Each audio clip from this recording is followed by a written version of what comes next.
మా ఫ్రెండ్స్ తో కలిసి ఈ రోజు భోజనం చేయడానికి మసీద్కి వెళ్ళా. అక్కడ ఏమేమి పెట్టారు, ఎంత మంది జనం ఉన్నారో చూడండి. కోవిడ్ వాళ్ళు కొత్త ఇల్లు కట్టిస్తా ఉన్నప్పుడు ఇదే ఏరియాలో వాడుకున్నారన్నమాట. ఇంట్లో ఉన్నప్పుడు నేను ఒక అతనితో రూమ్ షేర్ చేసుకుంటా ఉండేవాడిని. అబ్దుల్లా నాకు జిగిడి దోస్తు, చాలా క్లోజ్ అనమాట మీ ఇద్దరం. ఈ రోజు ఇతనితో కలిసి చాలా హ్యాపీగా ఇద్దరం మసీద్కి వెళ్ళాం అనమాట భోజనం చేయడానికి. అక్కడ వెళ్ళే టైం కి కూర్చున్నానికి పట్టపరిచి మొత్తం పేపర్ అయితే వేస్తున్నారు. ప్రతిరోజు ఇక్కడ 100 నుంచి 150 మందికి అయితే భోజనాలు పెడతారు. ఇలాగా ఈ పండుగను గౌరవిస్తూ నేను కూడా ఒక్క పొద్దులు ఉంటున్నాను కాబట్టి వీళ్ళతో పాటు కూర్చొని తిన్నాను. వీళ్ళందరితో కలిసి కూర్చొని తినడం చాలా హ్యాపీగా అనిపిస్తుంది. టైమింగ్ కూడా ఒక రోజు ఒకలాగా ఉంటది. అలా ఆల్మోస్ట్ ఇక్కడ ప్రతిరోజు చికెన్ మజ్బూస్ అయితే పెడతారు.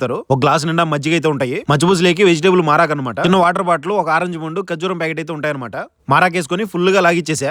భోజనం చేసేసిన తర్వాత అందరూ నమాజ్ చదువుకోవడానికి లోపలికి వెళ్ళారు. ఈ వార్ స్టార్ట్ అయిన తర్వాత ఇలా కూర్చొని తినేదానికి అలో చేయట్లేదు అనమాట. దేవుడి దేవాలు అందరూ బాగుండాలి, అంతా బాగుండాలని చెప్పి మనస్ఫూర్తి కోరుకుంటాం. కోవిడ్ వాళ్ళు ఎంత పని చెప్పినా మేము ఇద్దరం కలిసామంటే మాత్రం అన్ని మర్చిపోయి బాగా ఎంజాయ్ చేసి దాదాపు 5 నెలల తర్వాత కలిసా. 2 గంటల సేపు బాగా నవ్వుకున్నాం, హ్యాపీగా మాట్లాడుకున్నాం. ప్రతి ఒక్కరు లైఫ్ లో అనుకోకుండా మీట్ అయిన ఫ్రెండ్స్ కొంతమంది ఉంటారు. వాళ్ళతో కొన్ని మెమరీస్ ఉన్నా కూడా అసలు మర్చిపోలేము. అలాంటి నాకు అబ్దుల్లా ఫ్రెండ్ మీ లైఫ్ లో ఉంటే పేరు కామెంట్ చేసి ప్లీజ్ లైక్ చేసి సబ్స్క్రైబ్ ఉంటా. బాయ్.